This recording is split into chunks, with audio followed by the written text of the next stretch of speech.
Hello guys and welcome to my channel. My name is Reality Pearl and this is the African Housewives Fearless Show.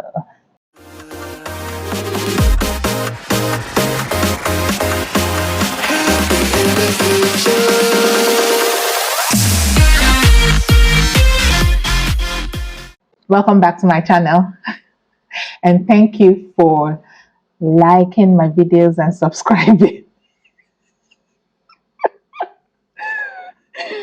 Voila.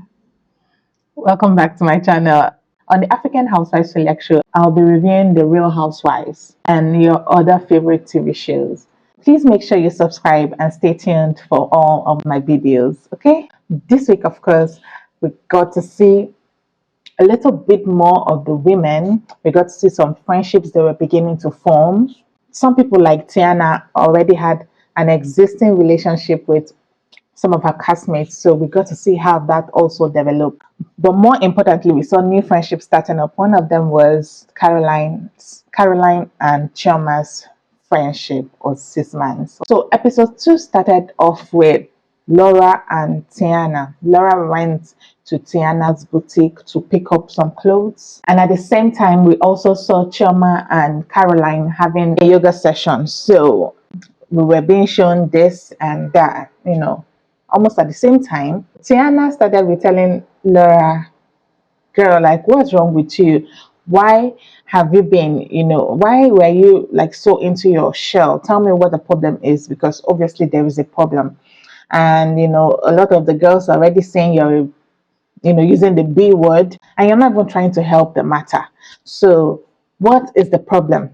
That was how the conversation started. Like, Tiana did not waste time to tell her friend, like, see, something is wrong with you and I can tell. I understand you.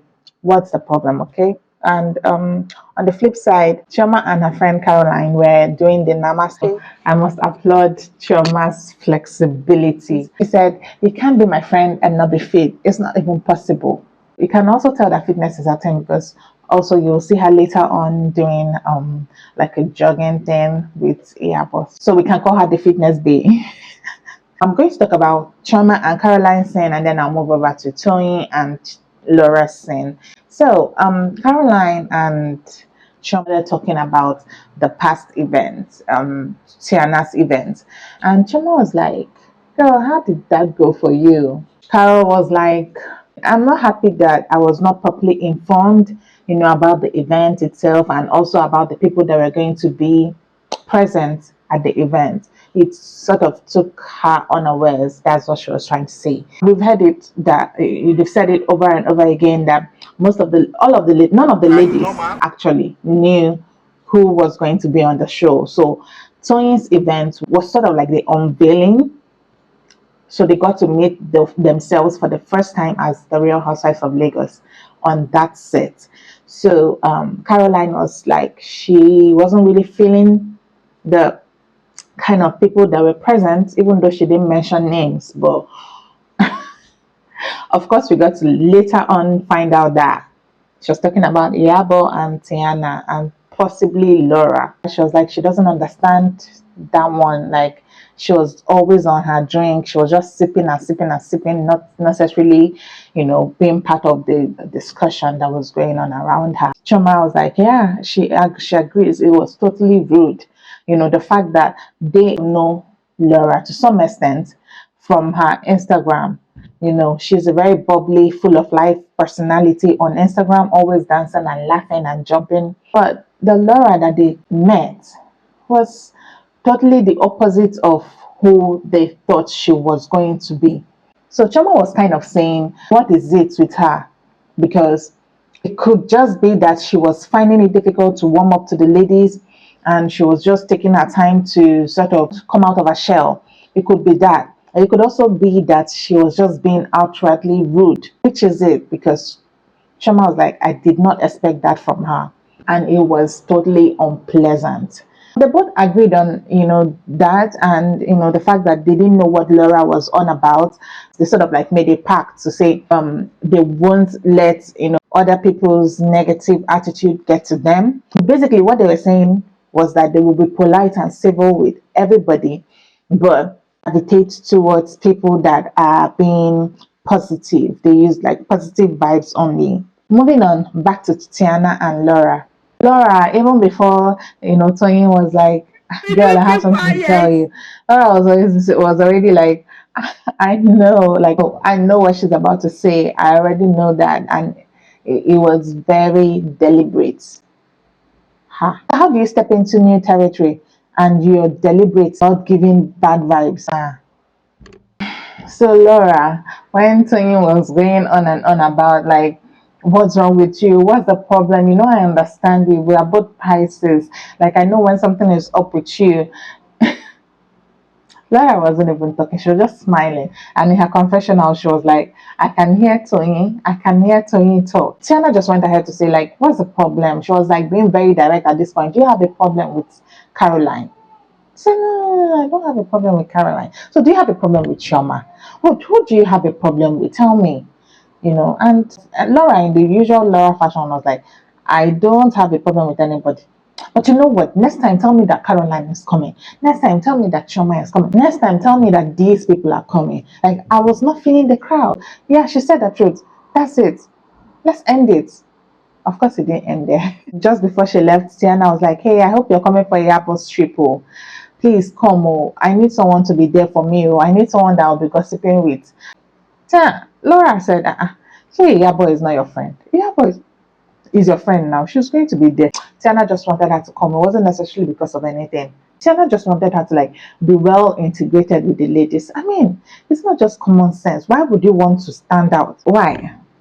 At least get to know the ladies for yourself. It felt like Laura was coming in with, she was just coming in with a lot of bias towards some of the ladies already. And that was why, she was holding back a lot. That's what it felt like to me. Some other people also came into the show with a lot of bias, but they were not showing it. That's the difference. Like, except maybe someone like Yabo that said she had not heard about Choma before meeting her at the Real Housewives set. Except that. But every other person in that group had heard, one time or the other, something about another person. So, but when they finally realized that they were going to be shooting together, I expected them to, sort of drop it at the door and get to know these women for themselves. But I think it was a bit difficult for Laura to do that, and we'll get to know more about that later. Laura actually said, okay, you know what, I'm going to think about it because of you. Listen, Laura already said she was not coming. She said it at that event. She said it in her confessional. She said it at first when Tiana asked. Moving on, we got to see Yabo and her daughter. They were having like this conversation about her 24th birthday. The 24th? 5 minutes later. Oh, 21st. Oh yeah, so they were having this conversation about her 21st birthday celebration. Iyabo told her daughter, now that you're turning 21, it's the best time to, take over your business. So apparently, Iyabo has been handling this boutique business for her daughter over the years. She has been managing this business, but she feels now is the best time for her daughter to take over. So she told her daughter that she really has a lot on her plate right now, and it will be good for her to take, over that business. And her daughter was like, yeah, why not? This is something I like about these ladies. Of course, we know Tiana does the same thing with her children. It's not just about the money. It's about teaching the children too how to make money, how to make wealth. Okay, so these women are all about like making generational wealth. Something I love about these women. And moving forward, they talked about traveling, going to Turkey so that Iyabo can show her, the manufacturers, the textile, all of those things that she needs to know about the business. And then Iyabo could not resist chipping in. We're traveling around that kind Valentine time. I hope everyone will not be angry, something like that. So she was like giggling. Priscilla really felt embarrassed. But what kind of a boy is he? The girl was just giggling. I could feel her embarrassment because it's one thing asking your daughter this thing in the confines of a bedroom. It's another thing asking her in front of national TV. Like, of course, she was very embarrassed. But they sort of talked about it, and Yabo expressed her opinion. She said she wants her daughter to get married before 25. Like, it will not exceed 25. Solely because she wants her grandchildren early. And I was like, now wow. Auntie Yabo, like, calm down now.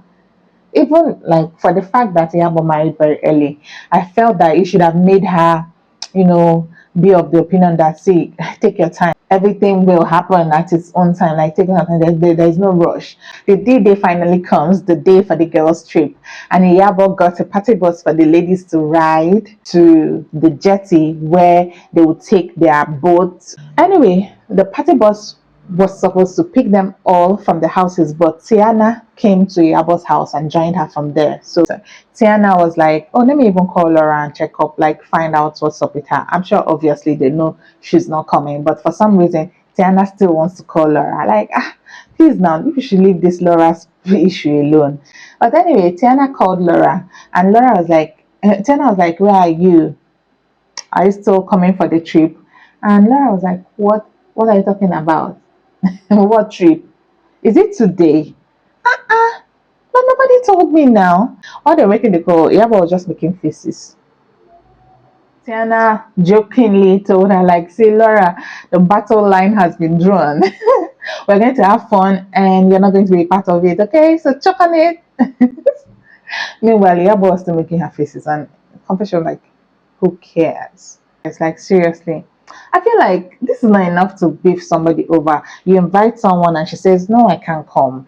Why? Because I do have phobia for water. If I am the person, I'll be like, "Okay, oh, don't stress yourself, don't bother." It's like one less person that you don't have to cater to. You don't have to spend more money on, unless she has booked. She has already no, but she couldn't have booked because immediately she said it, Laura said I wasn't going to be coming. They went on to pick Caroline. Caroline was a vibe. She was already having that, girl street vibe. She was already twerking. Immediately she entered the bus. She was like, she's like a vibe, okay? Unless you piss her off. So yeah, Caroline, they picked her up, picked Shoma up, and they headed up to the jetty. So when they got to Elashe, everyone was happy, everyone was super impressed. Everyone was like already taking pictures. A lot of them said they had never been there, and they were like surprised that they had something so beautiful. They even went ahead to compare it to the Maldives. The house was beautiful. They gave us like this selling sunset view. There was something in this scene that Tony said that could easily be a joke, but I didn't think it was funny because she had said it before. She said it at her events, and she was like, "It's my turn to take you guys out. I'll take you guys to Moshi. They will rob you guys and take all your jewelry." I don't know, there's just some jokes that are in poor taste, and this is one of them. I don't know why do you want to make that kind of joke? Obviously, you're not going to take them to Moshi where they'll rob them, but I don't know. Like, are you part of the? Do you know people that rob? Take it as a joke, but it came up again the second time in this scene. I'm like, hi, stop saying these things now. Like, seriously. So, but anyway, that's just my opinion. Moving on, they got refreshed for dinner. And at this point, Chioma had said how super impressed she was. Like, this was probably her third time or her fourth time saying it. She was like, "I didn't think that Yabo was going to take so much time, to prepare all of this for us." What were you expecting, really? Because it seems as though you were not really expecting so much from some of these women. Okay? But, well, it's good to know that she was pleasantly surprised. Okay, so they got to sit down. Everybody came out looking beautiful, like I said earlier, right? And they all got to sit down. Immediately they sat down. I haven't even seen the food yet. But Iyabo really was eager. She was hungry for tea. Yabo was hungry for tea because I don't know why I haven't seen the appetizer yet. The first thing that's coming out of Yabo's mouth is, "Okay, girls, like ladies, what's the worst thing that you've heard about yourself on the social media?" Listen, Caroline was like, "Yeah, for me, okay, let me even say like her." Caroline was like, "Yeah, for her, it was mostly the fact that people kept saying that she married for money." And she said, "Well, the actual fact is that she didn't even know the man's worth before she married him." The looks on the table, like the reaction, I don't know what she expected from the women. I don't even know the dangerous like that. Well, keep quiet. But just from my research, when I started the whole Real Housewives page thing, just from my research, I could. He's out there. He's a millionaire. He's a. Oh, sorry, did I say he's a millionaire? He's a billionaire. He's rich. I think what she was trying to say was that maybe she didn't, up until the time that she saw the man and she liked the man, she didn't know what the man was really about. It's possible. But like Choma said, it's believable, but it's hard to believe.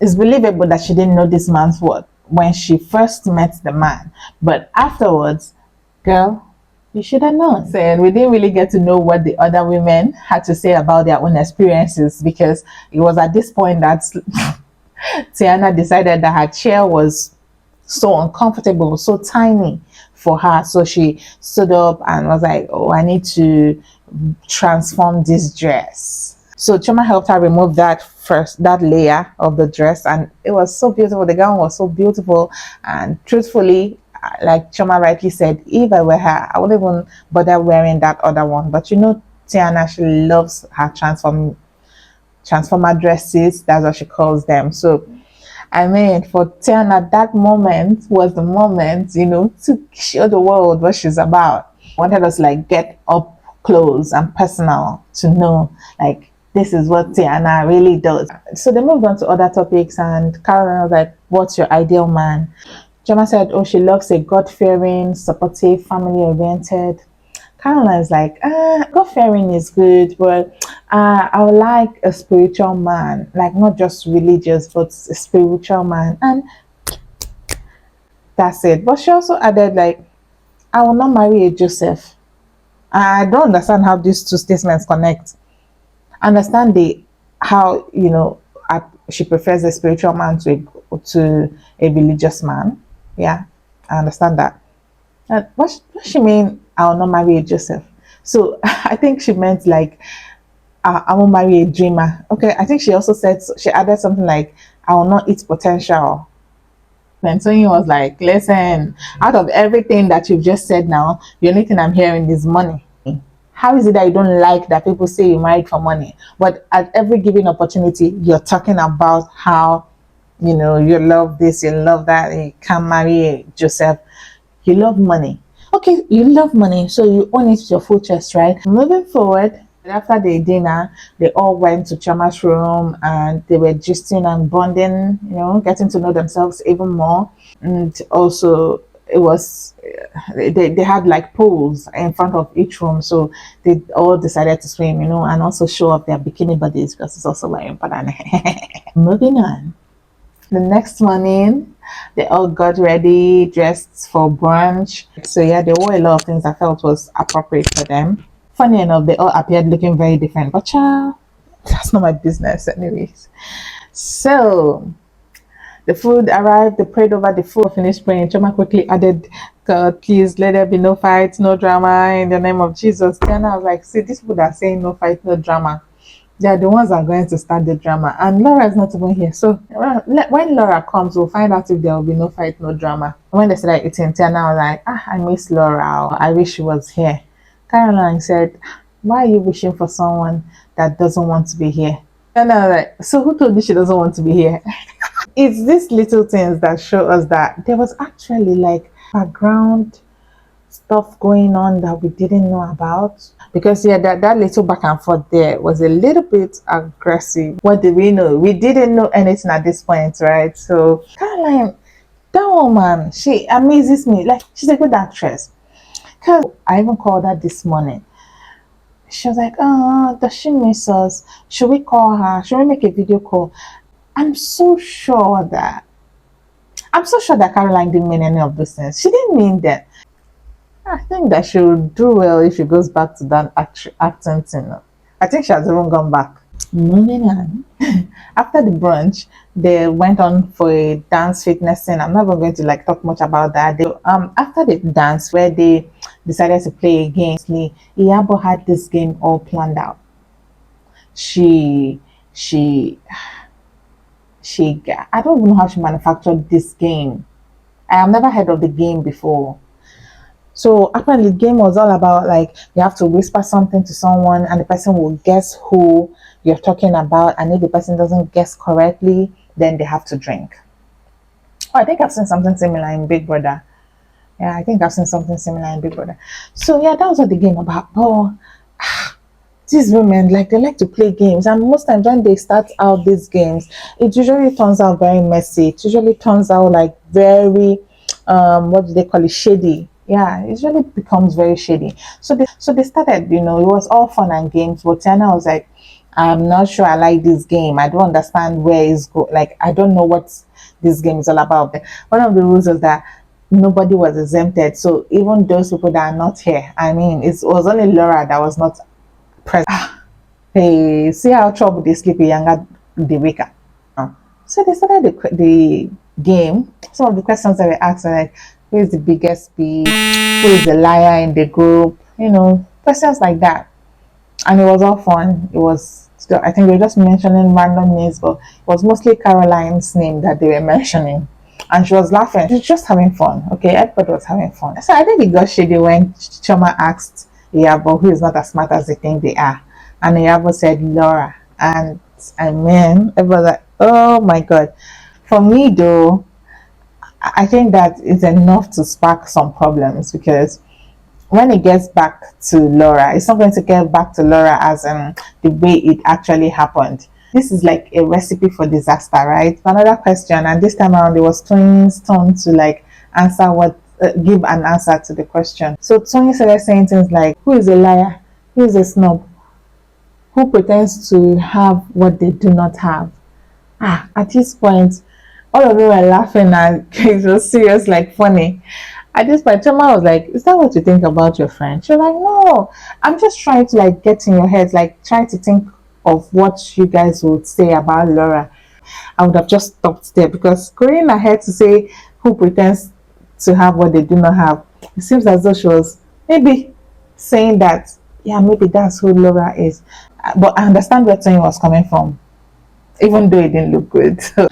So yeah, this episode ended right at this scene, just before Iyabo, because Iyabo insisted that Laura has to be a part of the game, so she was going to mimic Laura, and she mimicked Laura perfectly. Everybody was like in stitches, because this woman gave us Laura. It was as though it was Laura that was sitting down there and doing those things. She was like her mannerisms, everything. It was just like the way Laura was acting at that twins event. Well, so Iyabo handed them some gifts and like, thank you for coming, souvenirs, I guess. And Iyabo has now established herself as like the queen of hosts. Abi, the queen of hosts. Jesus, it sounds somehow. The queen of hosts. But Iyabo has sort of established herself as the, yeah, that's what she called it. What does she call it now? It's not queen of host.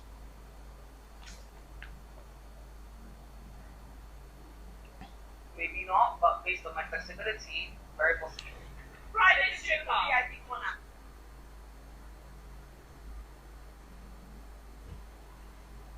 Thank you so much for coming out with me, having a fun time. I know you're all busy doing one thing or the other, but you're left to come here and have a fun time.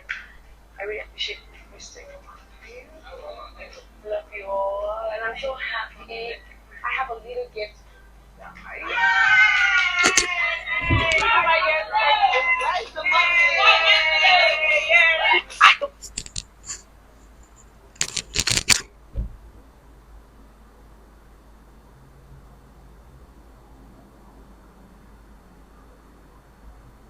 I want them to forget that memory in a very long time.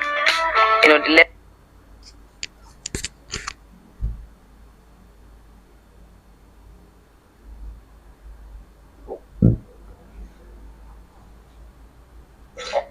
all their busy schedules just to come and have fun, with me. So it's just a way of saying thank you, and a way of keeping that memory there for them to know that I'm the queen of this, Get,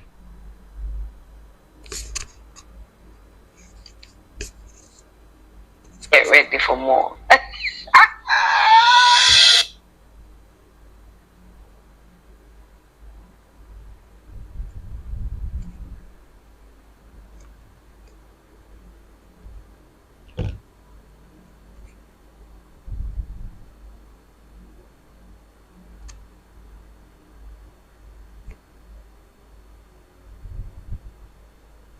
long time.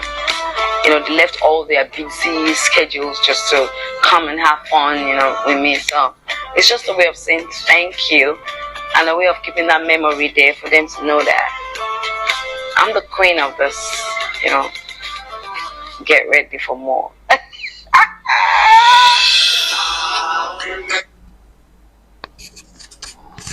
Yeah, that's what she said. She said she's the queen of this, please, not the queen of hosts. It just sounded very wrong. So yeah, that's it. That brings us to the end of the review of episode 2 of the Real Housewives of Lagos season 1. Thank you for watching this video, guys. Thank you for sticking to the end. I'm really very grateful.